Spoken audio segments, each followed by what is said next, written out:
예, 안녕하십니까? 원광대학교 융합교양대학의 서덕민입니다.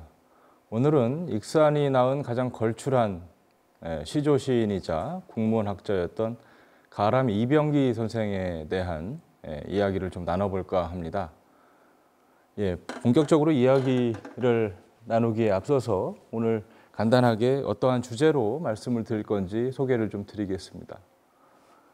예, 우선 타이틀은 냉이꽃 한입에 갠들 그 목숨을 네 넣을까라는 가람 선생의 시조 작품의 한 구절을 인용을 했습니다. 제가 이 구절을 왜 인용했는지는 조금 있으면 다들 아시게 될 것 같습니다. 예, 가람 선생은 흔히 삼복지인으로 알려져 있습니다. 예, 술복과 제자복과 화초복이 많아서 삼복지인이라고 우리가 흔히 알고 있는데요. 우리가 흔히 알고 있는 가람 선생에 대한 정보 말고도 오늘 국어학자로서 좀 새로운 면모, 또 현대 시조를 개척한 시조 시인으로서의 또 남다른 면모 등등을 한번 중심으로 살펴볼 계획입니다. 우선은 가람 선생의 생애에 대해서 말씀을 드리겠습니다.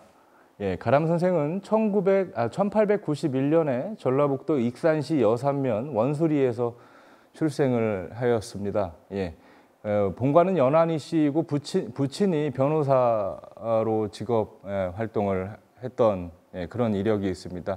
굉장한 인텔리 집안에서 태어났다라고 보시면 되겠고요. 1891년대 당시에 역시 그 공교육을 받지 않고요.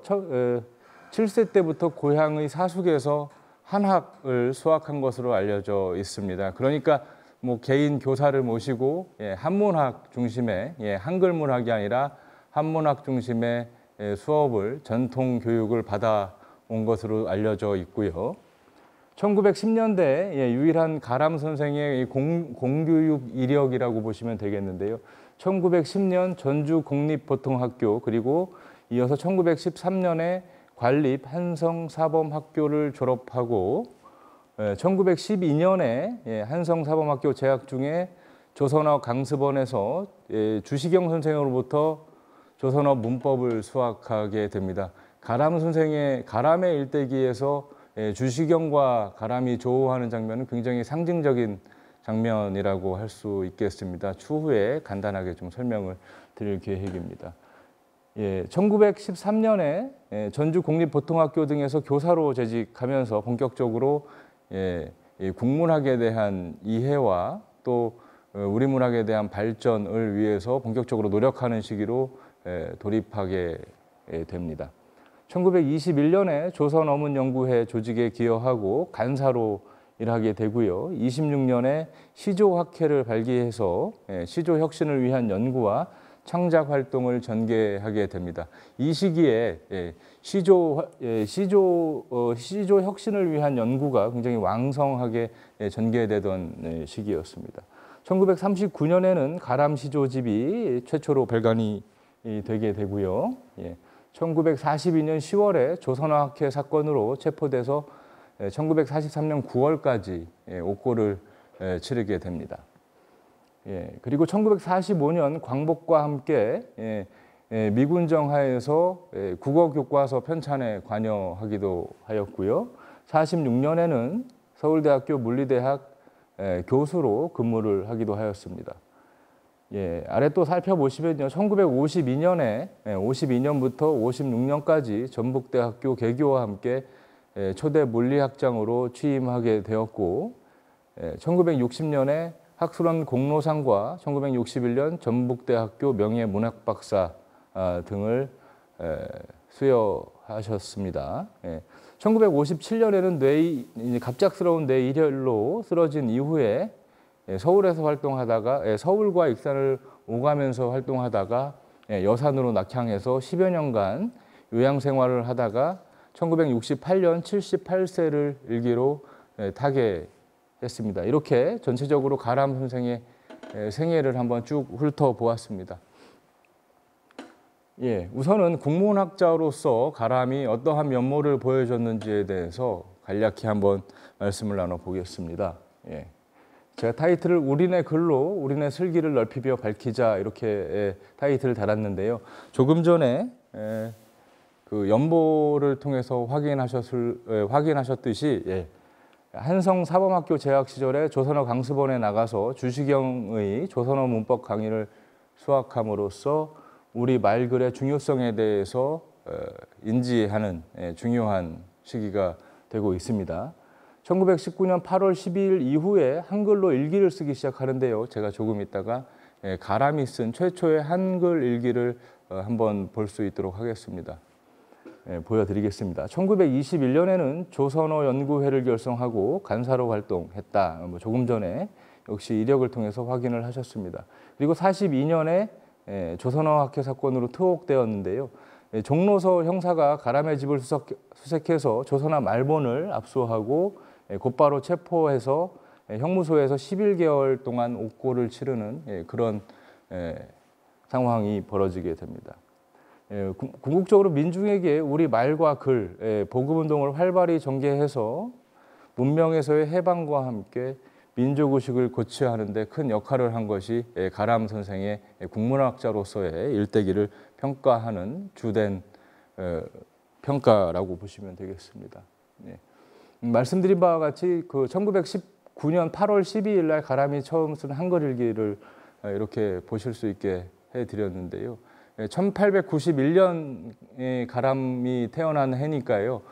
거의 18, 9년 동안 한학 중심의 교육을 받고 한글을 자유롭게 쓰긴 했지만 한글보다는 한자가 더 익숙했던 그런 사람이었지만 이 1919년 8월 12일을 일기로 평생 한글로 일기를 작성하기 시작합니다. 굉장히 좀 특이한 거를 발견을 하게 되었는데요. 우선 같이 한번 읽어보겠습니다. 어느 사이에 차 속에는 가득하니 사람들이 차지하고 누운 이도 있고 앉은 이도 있다. 아시겠지만 1919년이면 한글 맞춤법 통일안이 확정되지 않았기 때문에 이렇게 표기법이 오늘날 표기법과는 상당한 차이가 좀 있습니다. 그 점은 좀 양해를 하시면서 이해를 하시면서 보시면 좋을 것 같습니다. 자리를 못 얻어서 이리저리 휩쓸려서 서로 비집고 다닌다. 이게 이제 가람이 이 해에 중국으로 한 열흘간 정도 여행을 가는 시기였는데요. 서울역 기차 안에서 겨우 몸을 비집어 넣고 일본인들 사이에서 겨우 몸을 비집어 넣고 기차를 타고 가면서 소회를 밝히는 내용을 자신의 첫 일기로 쓰고 있는 상황입니다. 나는 두 일본인이 자리를 하나씩 완전히 차지하고 있는 사이에 행구를 놓고 섰다. 벌떡 일어나면서 안이 꼽은 눈으로 나를 쳐다본다. 일본인들이. 그러나 나는 부드러운 목소리로 자리를 나누어 앉기를 말하고 앉겠다라고 말하고 드디어 퍽 주저앉아 버렸다. 아직도 자리를 못 잡은 이들은 갈 바를 모르고 방황한다. 기차가 띠띠하더니 기차는 뚜루루 뚝딱 뚝딱 줄다름질을 한다. 이렇게 적고 있습니다.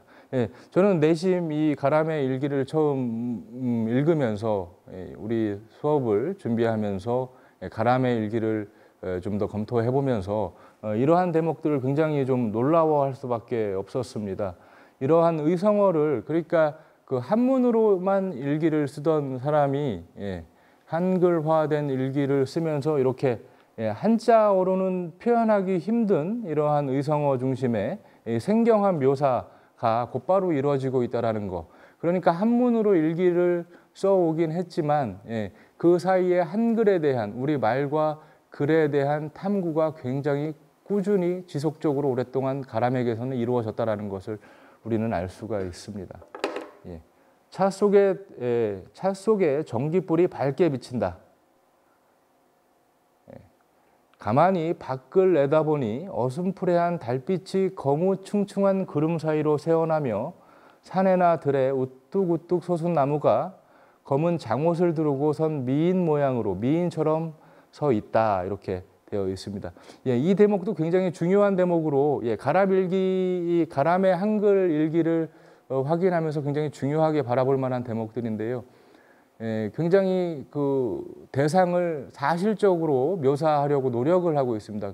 굉장히 눈에 바로 보이는 듯이 눈앞에 손으로 바로 잡을 수 있을 것처럼 대상을 생경하게 묘사하고 있다는 거.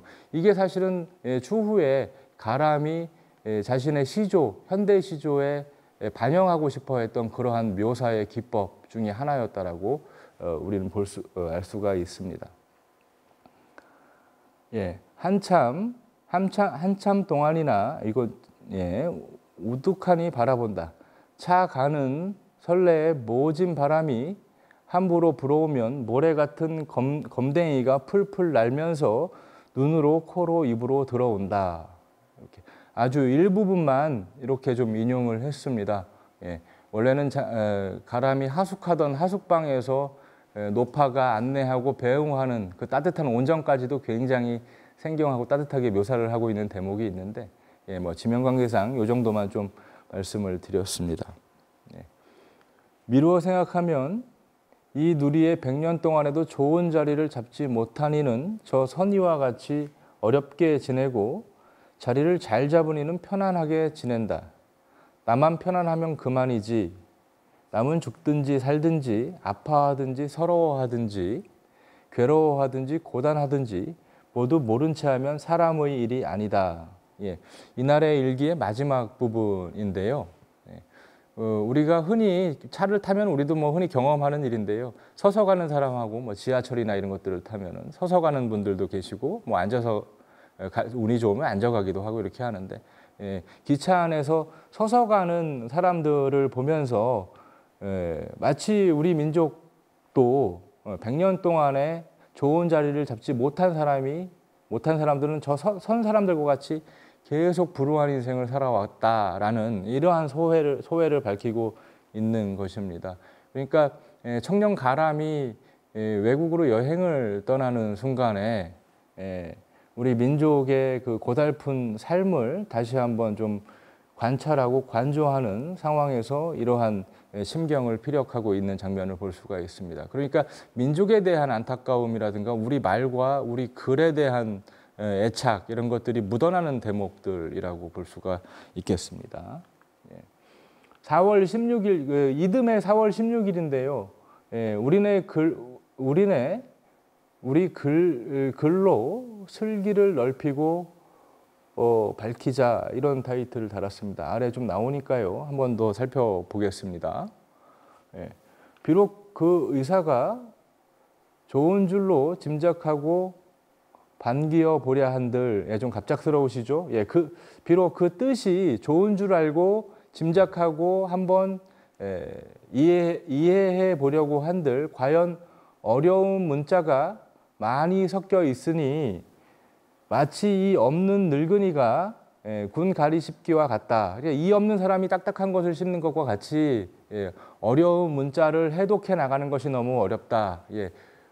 짐작이 가시죠. 마치 우리 세종대왕님께서 그 해례본에 훈민정음에서 이렇게 글을 모르는 어리석은 백성을 위해서 내가 글자를 창제한다라는 그런 마음과 같이 가람 역시도 그러한 마음과 다르지 않는 심경을 피력하고 있는 대목을 여러분들에게 소개를 해드립니다. 아무리 먹고 싶어 입에 넣고 우물우물한들 잘 먹히지 아니한다. 그러므로 모든 우리네가 골고루 맛볼 수가 없다. 아무리 좋은 뜻, 아무리 위대한 뜻이라도 너무 어렵고 읽기가 힘드니 너무 어렵게 이야기를 하니 우리 으로 그 뜻을 이해할 수가 없다. 이렇게 이야기하고 있습니다. 내 생각에는 신문이나 잡지나 연설 이런 것들이 될 수 있는 대로 볼 수 있느니 들을 수 있는 이들을 보도록 듣도록 짓거려야 하겠다. 말해야겠다. 그러면 우리네에 우리 글 볼만한 이는 누구든지 볼 수 있게 하고 싶다. 그래서 모든 우리네의 슬기를 넓히며 밝히며 바로잡고 싶다. 혹 몇 가지는 보통 중학교 졸업한 정도의 보통 중학교 정도 졸업한 사람들도 볼만큼 하게 하는 것은 가능하지만 나는 오히려 유식한 이들에게는 그만두더라도 무식한 이들에게는 꼭 가르치면서 깨치면서 해 주어야겠다. 이렇게 이야기를 하고 있습니다. 이렇게 청년 가람이 왕성하게 활동하던 시절에 국문학자로서, 한글학자로서의 각오, 활동 이런 것들에 대해서 좀 간략히 말씀을 드렸고, 이 주시경 선생, 한글학자 주시경 선생과의 그 인연 또한 가람과 있었다라고 아까 좀 말씀을 드렸는데요. 이 주시경 선생을 추모하는 작품 또한 가람의 시조집에 실려 있어서 제가 소개를 좀 해드립니다. 해마다 이곳에도 봄은 돌아오지만은 벌건 모래 비할 풀 한잎 아니 나고 서글픈 개구리 소리 채를 넘어 들리오. 한 손에 모래알을 움켰다 뿌려도 보다 고개를 숙이고 잠자코 서서도 보다 발밑에 엉기어드는 개아미를 놀리오.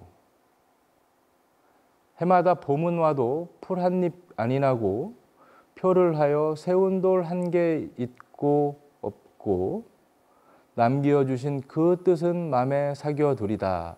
이렇게 주시경 선생의 무덤 앞에서 소회를 밝히고 있는 가람의 시조를 소개를 해드렸습니다. 이 역시 우리 글과 우리 말에 대한 가르침을 본받고 일생의 작업으로서 가람이 해나가야 되겠다. 우리 말과 글을 알리고 또 정비하는 일에 최선을 다해야겠다라는 그런 소회가 잔뜩 묻어나는 그러한 작품이라고 할 수 있겠습니다. 이렇게 그 국문학자, 국어학자로서 많은 기여를 하고 또 그렇게 활동을 했다라는 말씀을 좀 드렸는데요. 서지학자로서 가람 역시 또 의미 있는 활동. 그러니까 오늘날 우리 대학 편제에서 국어학의 영역에서는 거의 근대 이후에 초창기에 가람의 업적이 굉장히 다양하고 많다라는 걸 알 수가 있습니다.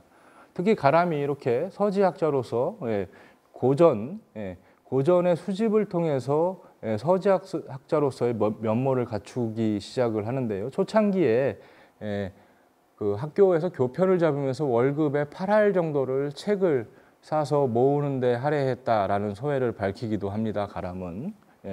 평생 고서 및 옛 문헌의 수집과 분류 그리고 감정과 해제 등에 힘씀으로써 국문학 발전에도 굉장히 크게 기여했던 것이 바로 가람 선생입니다.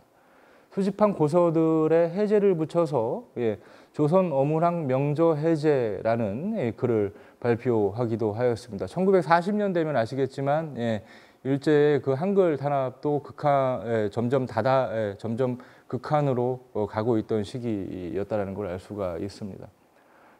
역대시 조선, 인현황후전, 한중록 이렇게 그 내간체의 문장들을 가지고 있는 이런 것들 주로 또 많이 주해를 했고 의유당일기, 근조 내간선, 요로원 야화기, 어우야담 등등 굉장히 다양한 책들에 해제를 붙이고 또 이러한 책들을 널리 보급하고 또 자료를 축적하는데 많은 노력을 기했던 것이 바로 가람입니다. 가람의 서지자를 현재는 서울대학교 도서관 가람문고에 소장이 되어 있고요. 그렇습니다. 이제는 가람의 문학 세계에 대해서 좀 간략히 말씀을 좀 드리겠습니다. 여러분들 지금 화면에 보시는 바와 같이 가람은 시조에 대한 연구가 전무한 상태에서 시조의 명칭과 종류, 글자수, 시어의 결합, 운율, 형식, 낭독법, 수사법 등 신시조 운동에 크게 관여한 인물입니다.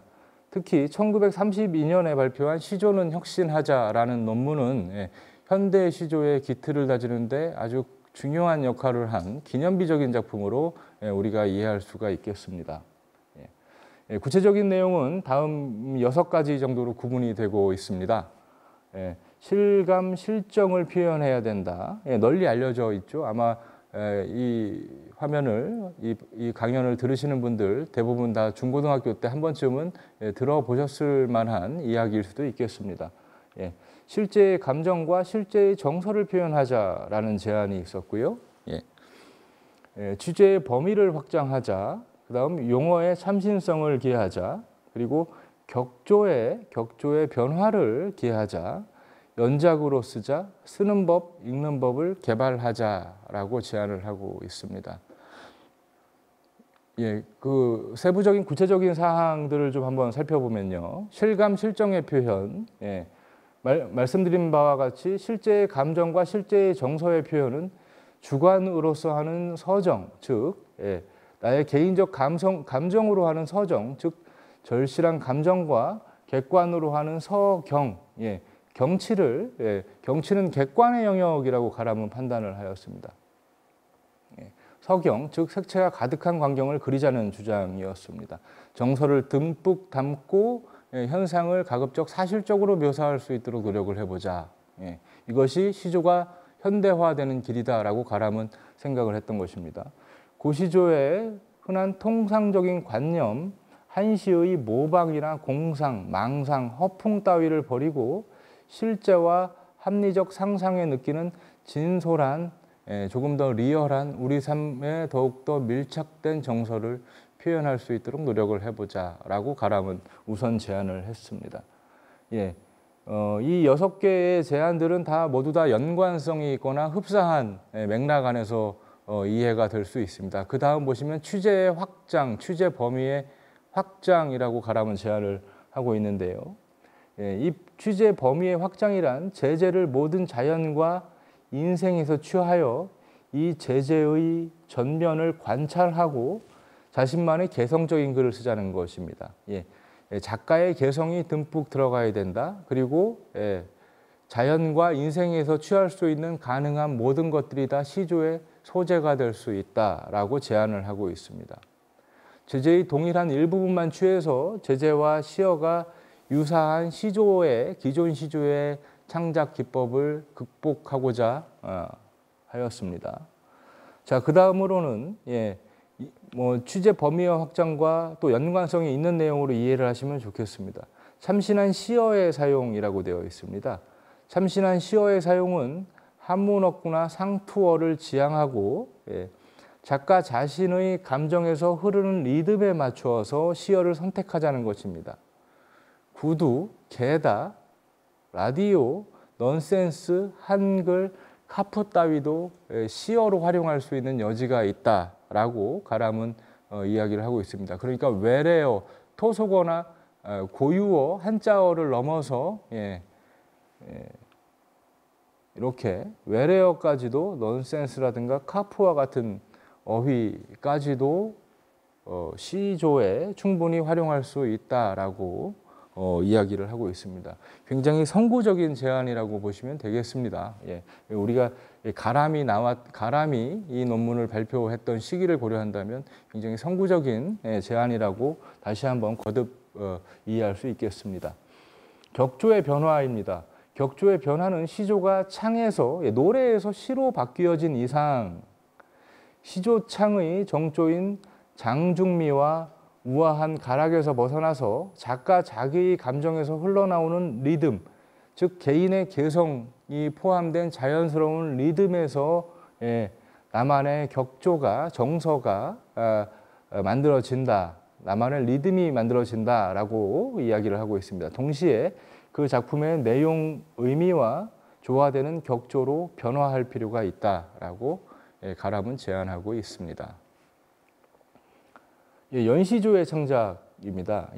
연시조의 창작은요, 복잡한 현대 사회의 내용을 시조가 담아내려면 보다 좀 부피가 좀 큰 작품을 쓸 필요가 있지 않겠느냐라고 제안을 하고 있습니다. 구체적인 방안으로서는요, 한 제목을 가지고 한 수 이상으로 몇 수까지든 지어서 한 편으로 묶어낼 수가 있다. 그리고 감정의 통일성을 추구할 수가 있다. 시간이나 위치도 그 감정을 통일함에 어긋나지 아니할 만한 정도 안에서 변동 있게 해야 할 것이다. 그러니까 연시조, 연이 구분되는 시조 창작을 통해서 조금 더 부피감 있는, 조금 더 시조의 공간을 좀 넓혀서 좀 보다 많은 내용을 담을 수 있는 전략을 제안하고 있는 것이 바로 연시조의 창작 부분입니다. 끝으로 쓰는 법, 읽는 법의 변화라고 했는데요. 궁극적으로 노래로 부르는 시조에서 짓고 읽는 시조로의 변화를 추구했을 때 감당할 문제들, 시조가 시조의 도래한 문제들을 슬기롭게 한번 극복해 나가보자 이렇게 제안을 하고 있습니다.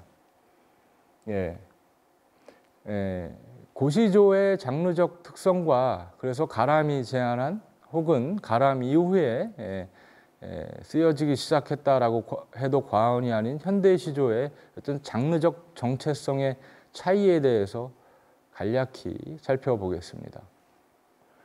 우선 고시조 같은 경우는요, 통사 의미론적 연결고리를 세 개의 장으로 여러분들 다 쉽게 아시죠? 초장과 중장과 종장으로 완결되는 형태의 고시조라고 보시면 되겠습니다.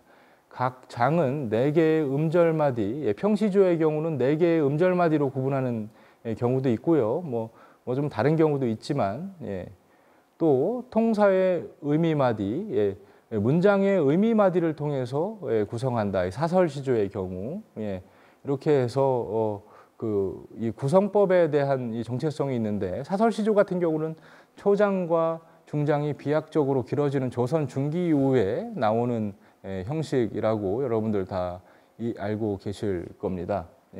여하튼 사상의 전환을 위해 종장의 첫 마디는 삼음절로 항상 배치하고 나머지 배치하여서 이 변화를 추구했다라는 거 역시 시조에 대해서 통상적으로 우리가 이해하고 있는 부분이라고 할 수 있겠습니다.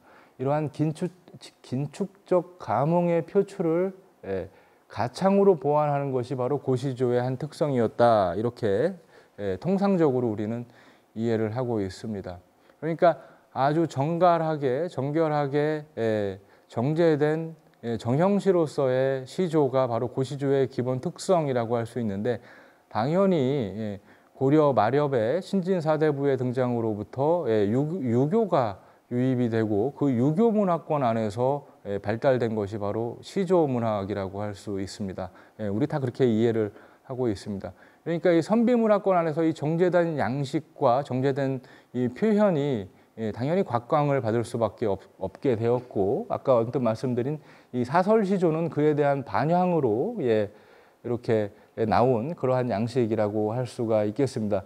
여하튼 궁극적으로 말씀드린 바와 같이 고시조의 장르적 특성을 규정하자면 사대부의 서정적 절제성이 적극 반영되었고, 그 소재만 봐도 매화나 난초나 뭐 국화와 같은 이런 소나무 등등 이런 아주 제한된 자연의 객관적 상관물을 동원해서 정서를 표현하는 그러한 경향을 주로 볼 수가 있겠습니다. 그런데 가람이 제안한 혹은 그 이후에 우리 한국 현대 시조의 흐름을 좀 고려했을 때 현대 시조의 장르적 특성은 이 정도로 규정을 할 수 있지 않을까 싶습니다. 현대인의 시대 정신과 감수성이 적극 반영될 수 있다라는 부분이 가장 큰 특징일 수 있겠고요.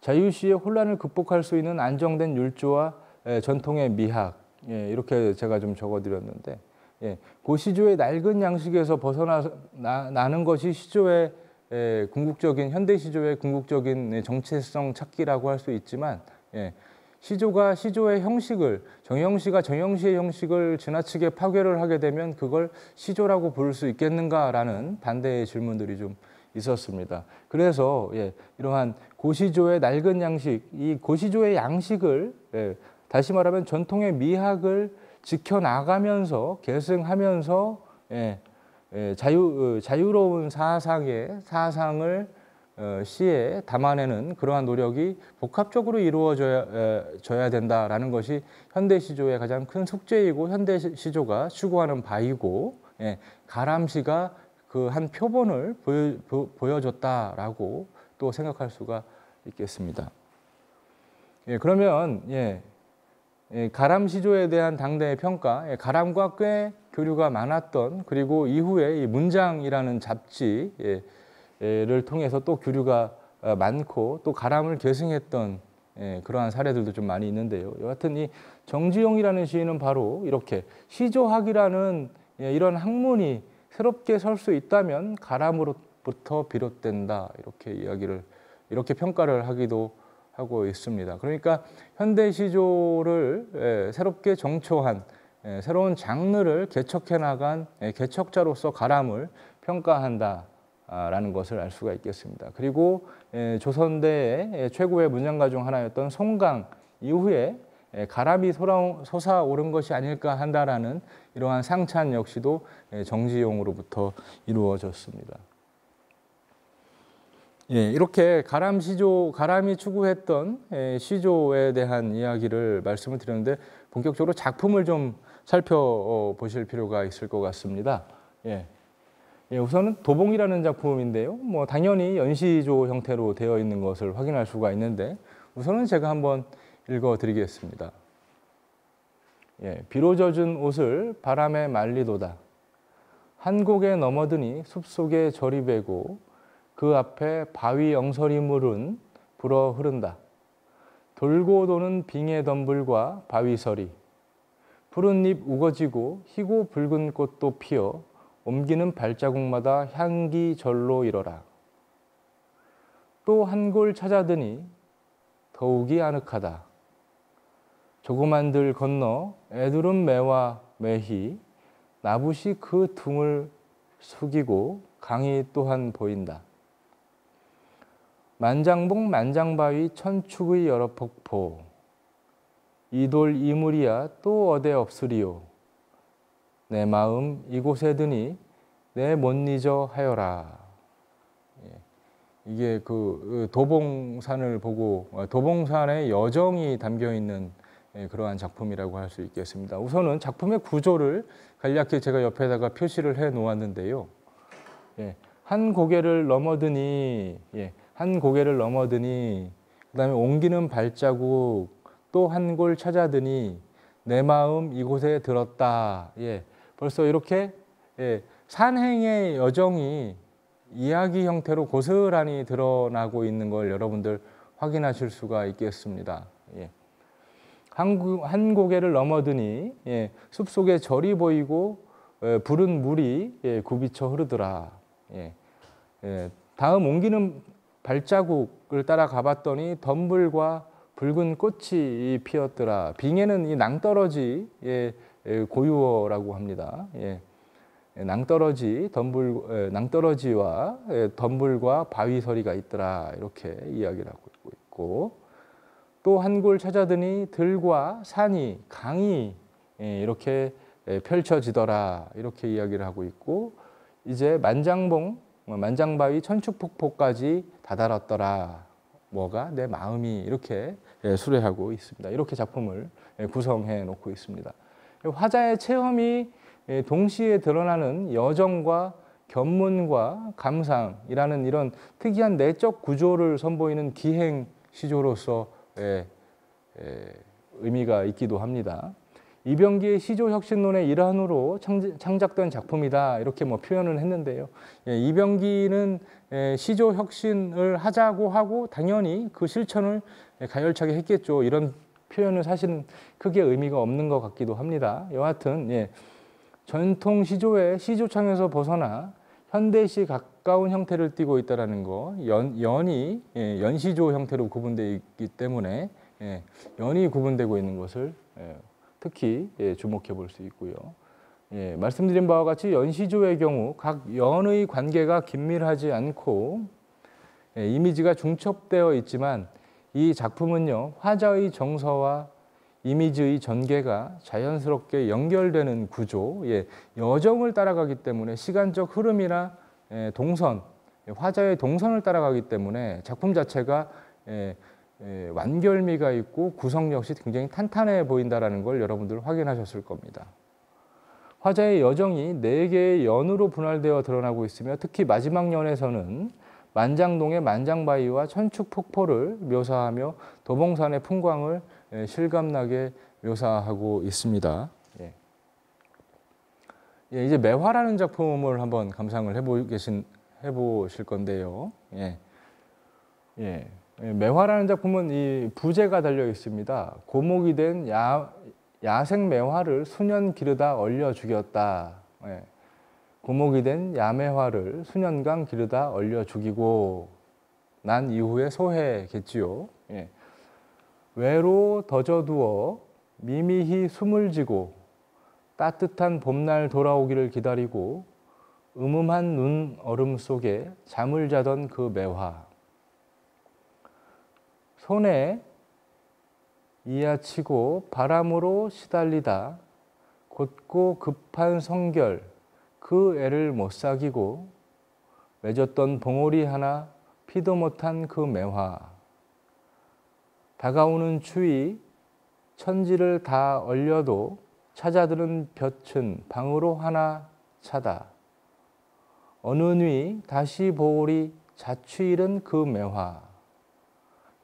우선은 기본 전통시조와 분명한 차이를 느낄 수 있는 것은 이렇게 부제를 통해서 작품 전체의 정황과 분위기를 환기시키고 있습니다. 작품의 구체성을 부여하고 실제의 감정과 실제의 정서를 드러내고 있다는 것을 독자들은 단박에 이해할 수 있겠습니다. 특히 이러한 표현들, 미미히, 음음한, 이하치고 등 대상과 정서의 활력을 불어넣는 이러한 표현들이 특히 또 눈에 띄고 있습니다. 아끼던 매화에 대한 안타까움을 삼수 연작으로 노래하고 있다는 건 우리가 당연히 알고 있고요. 시조의 전통 율격을 그 격을 유지하면서도 현대적 감성을 표출하고 있다라고 평가받고 있습니다. 각 수의 종결을 이 수 단위는 이렇게 한 수, 두 수, 세 개의 수로 된 한 편의 연시조다 이렇게 이야기할 수 있겠고요. 각 수의 종결은 그 매화라는 어구로 일관해서 특이한 격조, 특이한 정서, 특이한 소리가 형성이 되는 것을 확인할 수가 있겠습니다. 세 번째 수에서 방 안으로 볕은 가득 차 들었으나 매화는 자취를 잃었다라는 묘사. 그러니까 내가 담긴 공간은 환하고 찬란하지만 또한 다른 죽음은 이런 죽음은 어쩔 수 없구나라는 이러한 소외가 아주 진솔하게 드러나고 있는 작품이라고 볼 수 있겠습니다. 지금까지 보신 작품은 가람의 초기 작품입니다. 솔직히 말씀드려서 가람이 선택한 초기 작품에서 취한 매화나 난초와 같은 작품들, 또 자연의 풍광을 노래한 도봉고 같은 작품들, 이러한 작품들은 고시조와 아주 큰 차이를 느끼지는 못합니다. 그런데 이 냉이꽃 같은 작품들이요, 가람 문선, 1900 와병중에 출간된 가람의 시조집의 후기편에 수록된 작품이 바로 이 냉이꽃이라는 작품인데요. 가람시를 보면서 가람의 시조를 보면서 제가 가장 감동적으로 읽었던, 아까 말씀드린 바와 같이 고시조의 그 정결함과 고시조의 이 정통성을 유지하면서도 현대적 감수성을 시에 담아야 된다라는 이 모순된 숙제를 가람이 어떻게 스스로 풀어가고 있는지를 관찰해 가는 것이 가람 시조를 읽는 가장 큰 묘미라고 할 수가 있겠는데, 이러한 냉이꽃과 같은 작품에서 특히 그 가람 시조의 그 위대함을 한번 찾아볼 수 있지 않을까, 저는 개인적으로 그렇게 생각을 하고 있습니다. 우선 한번 읽어보고 칭찬을 더 해보도록 하겠습니다. 냉이꽃, 밤이면 그 밤마다 잠은 자야 하겠고, 낮이면 새때 밥은 먹어야 하겠고, 그리고 또한 때로는 시도 읊고 싶구나. 지난 봄 진달래와 올 봄에 피는 진달래가, 지난 여름 꾀꼬리와 올 여름에 오는 꾀꼬리가 그 얼마 다를까마는 새롭다고 않는가. 태양이 그대로라면 지구는 어디일 건가. 수소탄, 원자탄은 아무리 만든다더라도 냉이꽃 한 잎에 갠들 그 목숨을 뉘 넣을까. 이게 가람시조의 냉이꽃의 전문입니다. 그리고 오늘 제가 주제 문장으로 오늘 강연의 주제 문장으로 달았던 이 마지막 구절입니다. 냉이꽃 한입에 갠들 냉이꽃 한입에 갠들 그 목숨을 네 넣을까라는 이 구절 여러분들에게 전해드렸습니다. 우선은 작품의 전체적인 내용을 좀 한번 살펴보고 더 말씀을 드리겠습니다. 첫 번째 두 수에서 이 생명의 영속성과 자연의 순환 등에 대해 환기하고 세 번째 수에서 이 동시대의 문제를 언급하면서 작품을 새롭게 환기하고 있는 것을 볼 수가 있습니다. 사뭇 우리는 시조에서 수소탄이나 원자탄이라는 시어를 발견하기가 쉽지가 않습니다. 그런데 이 문제의 세 번째 수에서 우리는 그러한 실지향적이고 현실의 문제와 결코 동떨어지지 않은 실감, 실정, 그리고 취재의 범위를 한껏 확장한 가람의 역량을 확인할 수가 있겠습니다. 바로 수소탄, 원자탄, 이런 것들을 아무리 만든다라고 하더라도 냉이꽃 한 입의 그 목숨의 의미나 소중함을 한 털끝 하나라도 건드릴 수 있겠는가라고 자문합니다. 묻습니다, 우리에게. 바로 이것이 가람이 추구했던 현대 시조의 한 전형, 가장 모범된 모습이 아닐까, 개인적인 생각을 전제로 했을 때 그렇게 말씀을 좀 드리고 싶습니다. 태양, 정리해드리자면 태양, 지구, 수소탄, 원자탄 등 범세계적 문제를 서정 안에 가두려는 고전 시가의 형태와 절충을 시도하고 있는 이러한 시도가 완수된 순간에 현대 시조의 진면목을 보여주는 이런 절창이 완성이 된다라는 것, 구체성, 말씀드린 바와 같이 취재 범위의 확장, 시어의 다변화 이런 것들이 궁극적으로 실현된 그 한순간, 가람시조의 한순간이 아닐까 거듭 말씀을 드리고 싶습니다. 이처럼 한국 현대문학사에서 김윤식 선생은 이러한 이야기를 합니다. 가람의 우수한 시편들은 현대시의 기본적인 속성 중에 하나인 대상의 정확한 묘사를 탁월하게 행해내고 있다라고 평가를 하고 있습니다. 그러니까 가람의 시조는 시조를 넘어서 더 포괄적인 범위 안에서 한국의 시가문학의 양식을 훨씬 더 풍요롭게 만들고 그 나름의 완결성을 갖추는 데 노력을 많이 했다라는 것을 알 수가 있겠습니다. 현대시 같은 참신한 느낌을 주는 것, 바로 시조이면서도 현대시와 같은 이런 참신한 느낌을 주는 요소는 한자가 아닌 고유어를 주로 활용했다라는 거, 이런 것들 뭐 한번 살펴볼 수만 하고요. 정리하자면 고유어의 발견과 조화라는 부분, 가람시조에는 한자가 자주 사용되고 있는 것은 사실이지만 전반적으로는 고유어를 발굴하고 확장하려는 이러한 노력들도 굉장히 두드러집니다. 이후에 이 가람의 활동들은 문장을 중심으로 했던 우리의 청록파 계열의 시인들에게서도 상당히 많이 보이는 그런 현상이라고 볼 수 있겠습니다. 여하튼 고유어를 통해서 정서를 환기하고 완성도를 높여가려는 가람 특유의 노력이 또한 이 가람시조의 현대성을 보여주는 주요한 사례가 아닌가 이렇게 생각해 볼 수 있겠고요. 마지막 건 거듭 말씀드리는 내용과 같습니다. 고시조의 흔한 통상적인 관념과 한시 모방에서 벗어난 인간 삶의 실제적 양상을 드러내려는 노력, 거듭 말씀드리니까 조금 그렇습니다만 여하튼 자, 이제 가람과 익산의 관계, 익산의 여산면에서 가람이 출생했다라고 말씀을 드렸고, 젊은 시절부터, 어린 시절부터 여산에서 수학을 하고 또 서울을 오가면서 왕성하게 활동을 했던 것이 바로 과람입니다. 1942년에 가람이 투옥되고요. 11개월 동안 옥고를 치렀다라고 말씀을 드렸습니다. 바로 그 유명한 조선어학회 사건이었죠. 조선어학회 사건은 지난 작년도 정도에 말모이라는 영화로 나와서 뭐 널리 알려져 있죠. 한글 사전을 편찬하는 작업에서 그 민족 활동이 전개된다라는 것을 눈치를 채고 일제가 강압을 했던 사건이고요.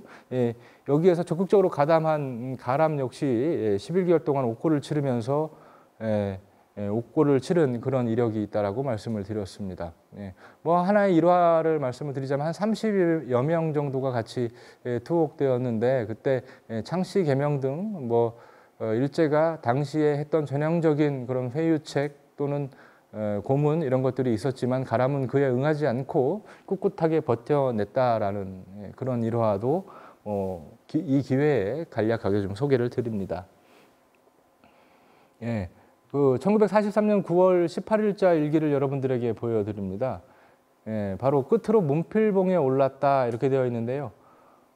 80세가 넘는 추록 이후에 80세가 넘는 조부를 문안하고 천호산에 올라서 그 소회를 밝히고 있는 대목입니다. 감옥 안에 갇혀서 가람의 일기를 이렇게 살펴보면 그 11개월 동안은 시조 몇 수가 전부이고 뭐 일기조차 쓸 수 없는 그러한 상황이었는데요.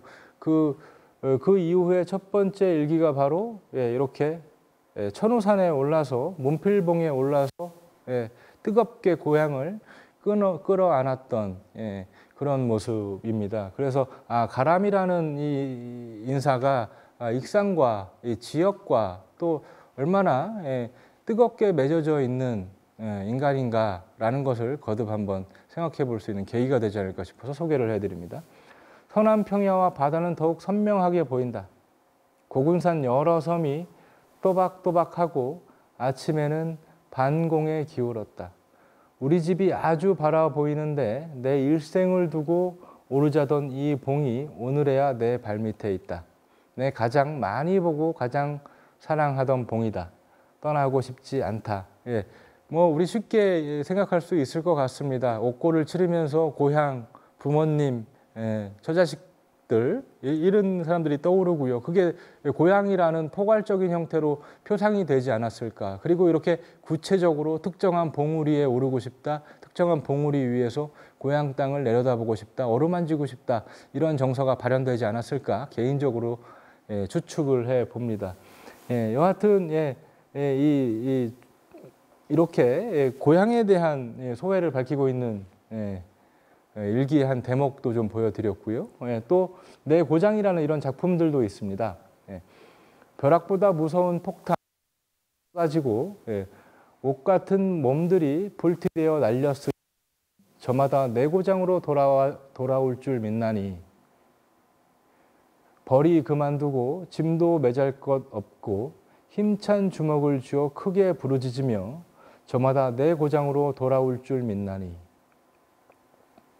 별을 쥐도 살찌어 보고 서전에 새로 주추를 놓고 저마다 내 고장으로 돌아올 줄 믿나니.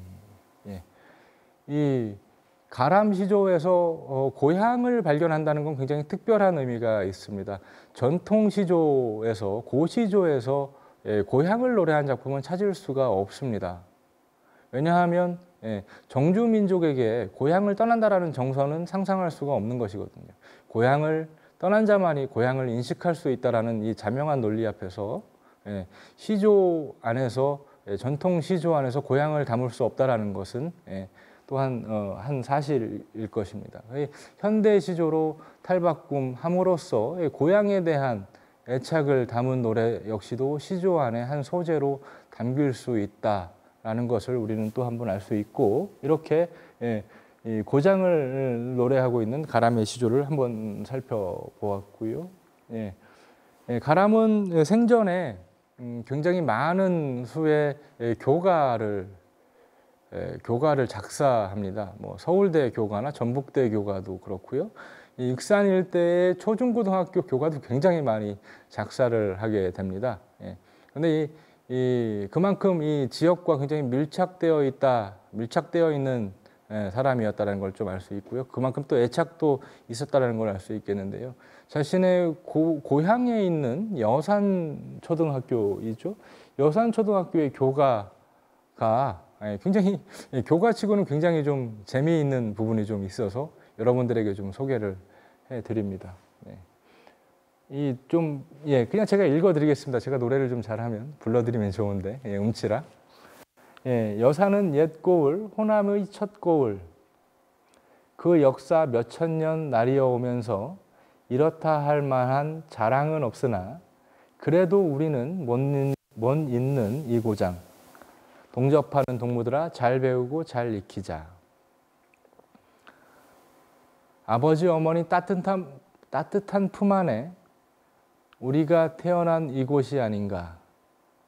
앞으로 커지는 새로운 이 나라, 우리가 자라서 빛내세 이곳을 동접하는 동무들아 잘 배우고 잘 익히자. 이렇게 되어 있습니다. 여러분들 교가하시면 그 학교 주변의 아주 독특한 상징물, 도시를 상징하는 이념, 상징 등등이 포함이 되어서 굉장히 씩씩하게 부를 수 있고 굉장히 자부심을 가질 수 있게 교가를 작사하게 마련인데 굉장히 좀 특이한 케이스입니다. 가람은 자신의 고향에 있는 초등학교의 이 교가의 가사를 이렇게